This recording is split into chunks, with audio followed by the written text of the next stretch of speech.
Halo guys, balik lagi sama gue Ihsan Zulfikar. Di video kali ini akan gue bahas iOS 17.1 setelah 3 hari di update. Nah, jadi buat teman-teman nih yang belum update, bisa nonton video ini atau di video gue sebelumnya terkait resmi rilisnya iOS 17.1. Tetapi kalau untuk di video kali ini lebih condong untuk pembahasan setelah 3 hari di update. Apakah ada masalah, baterainya boros, dan gue juga akan kasih tahu tanggapan dari teman-teman follower di Instagram gue. Gak usah berlama-lama lagi, simak video ini gak selesai, langsung aja check this out.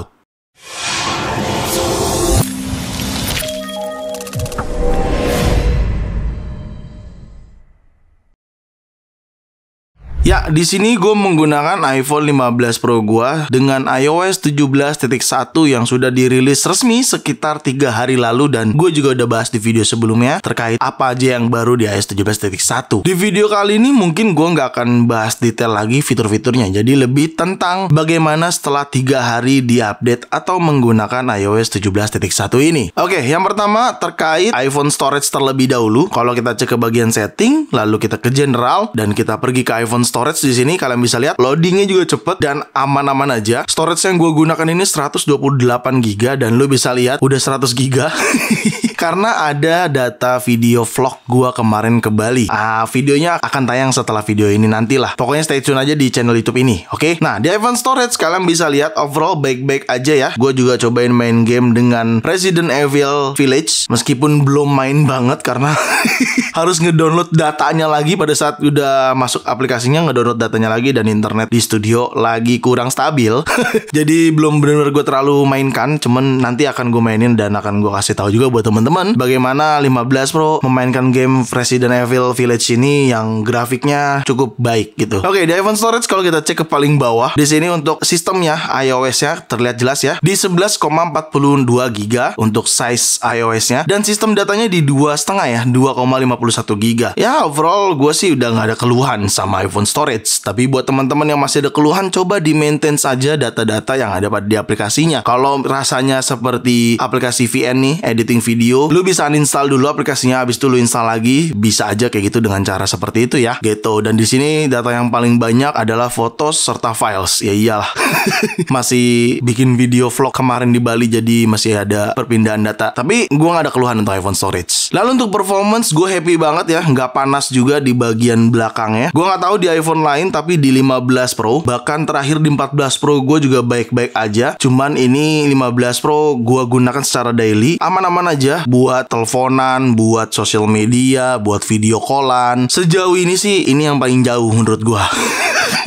Tapi ya, gue berharap performance di iPhone yang lain juga harusnya baik-baik aja dan aman-aman aja. Dan untuk tingkat smoothnya juga aman ya. Dan gue belum merasakan bug sih sejauh ini. Bener deh, nggak bohong. Baik di notification, gue aman-aman aja, ataupun di home screen saat gue lagi mau menggunakan aplikasi apapun. Untuk performance sih sejauh ini gue nggak ada keluhan, nggak ada nge-lag, nggak ada yang patah-patah gitu. Cuman memang gue nggak tahu ya kalian juga ngerasain apa enggak. Kalau misalkan baterainya sudah mau habis, gue menggunakan low power mode. Kalau baterainya udah di bawah 20%, biasanya low power mode gue itu aktif ketika 20% ke bawah. Nah, itu bener-bener kayak frame-nya drop banget gitu. Jadi kayak terkesan lu ngapain aja patah-patah. Cuman ya kayaknya itu adalah kekurangan kalau lu menggunakan atau mengaktifkan low power mode dengan kondisi baterainya di 20% ke bawah gitu. Atau mungkin memang salah satu kekurangan kalau kita menggunakan low power mode seperti itu, bisa aja. Tapi ternyata hal itu sudah terjadi tidak hanya di iPhone 15 Pro gua, di sejak di 14 Pro sebelumnya juga merasakan yang sama kayak gitu. Kalau menggunakan low power mode pasti sedikit drop frame-nya. Kalau lu menggunakan aplikasi, mau chattingan, mau main game, mau scroll TikTok, scroll Instagram, itu seperti kayak frame-nya agak sedikit drop, jadi ya agak patah-patah dikit. Cuman selain itu baik-baik aja, aman-aman aja untuk performance yang ada pada di iOS 17.1 pada iPhone 15 Pro gua. Oke, kita akan bahas ke baterai sekarang. Di sini baterainya baru selesai gua charger, dan gua baru cabut charger di 91% atau 90% lebih tepatnya. Kalau kita cek ke settingan dan daily baterainya, lu bisa cek di sini. Nah, ini dia daily baterai gua, screennya on time atau screen aktifnya di 7 jam 33 menit, dimana sosial mediaan, ada game juga sedikit ya.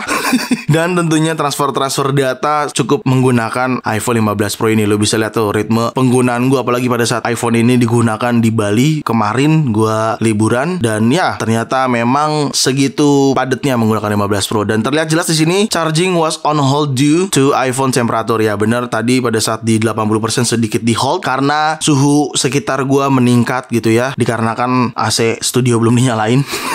Jadi charger ya lumayan lah dengan suhu yang meningkat. Oke, kita cek battery health karena masih baru iPhone-nya. Battery health-nya masih di 100% dan masih aman-aman aja. Untuk charging optimization ini biasanya gue menggunakannya customize. Kalau gue lagi di luar jauh dari colokan, gue akan menggunakan non. Mungkin detailnya akan gue jelaskan. Tapi kalau misalkan gue buru-buru, gue pakai 80%. Tapi kalau gue udah di studio gitu ya, yang bisa gue tinggal tidur, gue pakai optimize battery charging. Seperti itu. Tapi detailnya akan gue jelasin nanti deh. Oke, seperti itu. Lalu di iOS 17.1 sejauh ini untuk baterai gue belum ada keluhan. Beneran deh, belum ada keluhan yang mungkin teman-teman rasakan. Bisa aja teman-teman berkata, wah boros nih gini nih. Menurut gue mohon maaf, mungkin emang lagi perasaannya merasa itu boros. Padahal enggak, karena kemarin juga pas di Bali gue juga ngerasa boros banget gitu ya. Tapi ternyata ada di mana pada saat di Bali itu nggak boros. Itu full day, dari bangun pagi dari hotel hingga pulang lagi ke hotel baru charger. Jadi ya kadang kita emang tergantung pemakaiannya aja. Dan biasanya kalau habis update iOS itu kalian pada lupa tuh untuk force restart iPhone-nya, lalu update juga version aplikasi di App Store-nya gitu ya. Kalian pilih profile ini, lalu di menu ini kalian refresh saja, maka akan ada updatean kayak gini. Kalian tinggal update all aja gitu. Tentunya force restart iPhone dengan tekan tombol volume up, volume down, dan tekan dan tahan tombol power hingga muncul logo Apple. Seperti itu. Oke? Nah, sekarang akan gue bacakan nih tanggapan dari teman-teman follower di Instagram. Jadi kemarin gue bikin kuesioner seperti ini untuk minta tolong diinformasikan teman-teman merasakan iOS 17.1 bagaimana dan menggunakan iPhone apa di iOS 17.1 tersebut. Seperti ini, kita lihat aja tanggapannya dari teman-teman nih, kita see all aja. Ini lumayan rame banget yang ngasih tanggapan, thank you banget sebelumnya yang udah pada ngasih respon ini. Tapi sepertinya ini nggak akan gue bacain satu-satu karena cukup banyak banget cuy.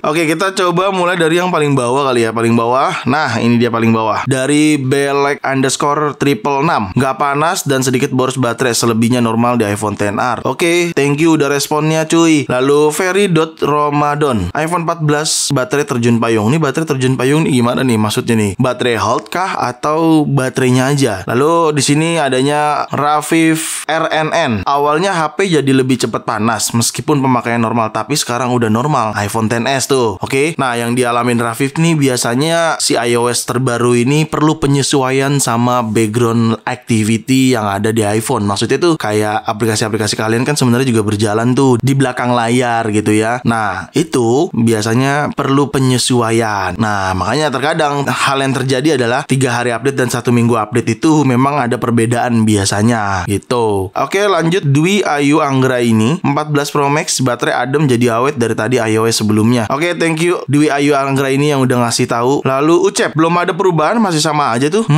Ya emang dia sih yang berubah. Lanjut, Hermawan Saputra 91. Baterai lebih awet, panas berkurang, tapi dia pergi dengan yang lain. Wey, tolong dong. Waduh, ini respon ya. Kasian banget ini, tapi semangat terus Bro Hermawan. Semangat. Kalau dia pergi, ya udah lu diem aja. Oke, lanjut di sini ada Bima_Carlos. Nggak gampang panas lagi cuy. iPhone 14 Pro Max. Thank you Bima, udah kasih respon. Lalu di sini Dharma SP atau DHRM SP. iPhone 13 Pro selama ini lancar, aman, dan buat ngegame pun nggak overheat. Not game berat. Oke, thank you Dharma SP udah ngasih infonya. Lalu di sini adanya Purgali. iPhone 11 sejauh ini aman, cuma emang baterai lebih irit di 17.0.3. Kondisi di baterai health 99%. Oke, thank you Gali udah kasih info. Terus ada nih Alin Wilaksono. Aman bang, better dari sebelumnya untuk suhunya. Oke, mantap. Terus ada Adel Nabilam. Belum tahu bang, soalnya belum update. Takut baterai health turun, soalnya masih 100. Ya Allah, Del. Baterai health itu pasti akan turun. Jadi nggak perlu dikhawatirkan gitu. Oke, lanjut. Di sini ada siapa nih? Ika Hasti. HP tetap suka demam, tapi baterai rada mendingan bang. Nah, ini Ika_Hasti, iPhone-nya iPhone berapa nih? Tapi di sini gue berterima kasih banyak buat semuanya yang sudah kasih respon dan informasi terkait iOS yang sudah digunakan dan iPhone apa yang digunakan. Terima kasih banget sudah mau meluangkan waktu untuk memberikan responnya. Untuk yang belum gue sebutin, mungkin akan gue sebutin di di next video di iOS yang selanjutnya. Semoga bisa kesebut sama gua. Dan ya, itu aja mungkin terkait respons dari teman-teman follower di Instagram. Ya, overall sih semuanya beda-beda ya jawabannya ya. Tapi gue berharap kedepannya buat teman-teman semua, iPhone yang kalian gunakan dengan iOS 17.1 harusnya baik-baik aja dan aman-aman aja. Semoga hal itu juga berlaku ke semua pengguna iPhone. Oke? Ya, itu tadi tanggapan dari gua dan dari teman-teman follower di Instagram juga terkait iOS 17.1 setelah 3 hari diupdate. Jadi gue rasa cukup ya. Semoga seminggu kemudian akan jauh lebih baik daripada 3 hari update. Oke? Segitu aja video kali ini. Semoga sangat bermanfaat buat teman-teman semua. Jangan lupa untuk like video ini, share video ini ke sosial media kalian, ke grup WhatsApp, ke grup TikTok, ke grup apapun. Kalian share aja deh sebanyak-banyaknya. Dan kalian pastikan kalian mendukung channel ini dengan cara mensubscribe channel ini. So, see you next video. Bye-bye.